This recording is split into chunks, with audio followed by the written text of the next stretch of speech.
Hello designers, my name is Karthik from Design School for WordPress Beginners, the place where I teach you how to design, build and customize your websites. If you're new here, consider subscribing. In this video, I want to show you how you can change the layout of a page using CSS Hero. As you can see, there is a page on my website that actually stretches its content to full width. Someone recently asked me in the comments if it's possible to change the width of this page or restrict the content to a particular width. Well, you can easily do it. Just click on the page that you want to edit by clicking on this customize with CSS Hero. It then opens up this CSS Hero interface, and down here at the bottom you find all the containers of the page. Click on the topmost area of the page and then you find the body container.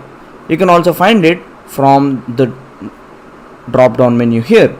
So either way, select the body container, and once you select the body container, go to spacings, and there are two kinds of spacings. As you can see, the innermost white rectangle is actually our element, and padding is the space around it, and margin is the yellow border.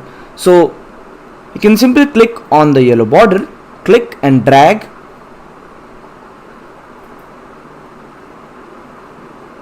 as much as you want, or you can also increment the values by clicking on this. So let's add a margin of 50 pixels onto the right, and let's actually do the same with the left one. So I'll just click and drag.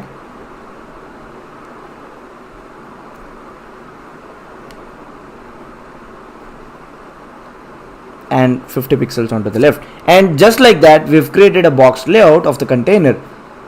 As you can see, it now occupies a box space. You can also control it per device. So if you want this on desktop, and if you want to change it on tablet or mobile, you can do it.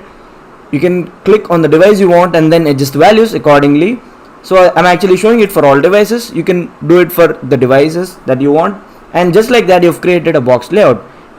If you want to make the content a bit more stand out, you can also add padding that will actually squeeze the content within your container without actually adding additional space. It's all up to you. So you can add a neat little padding just like that.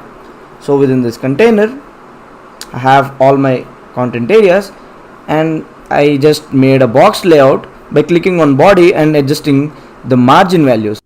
And that's it for now, and hope you guys liked this video. If you did, make sure to give a thumbs up, subscribe to the channel, and let me know what you guys think in the comments down below. And if you need anything else, don't hesitate to ask. I'm ready to help you. Catch you in the next video. Peace.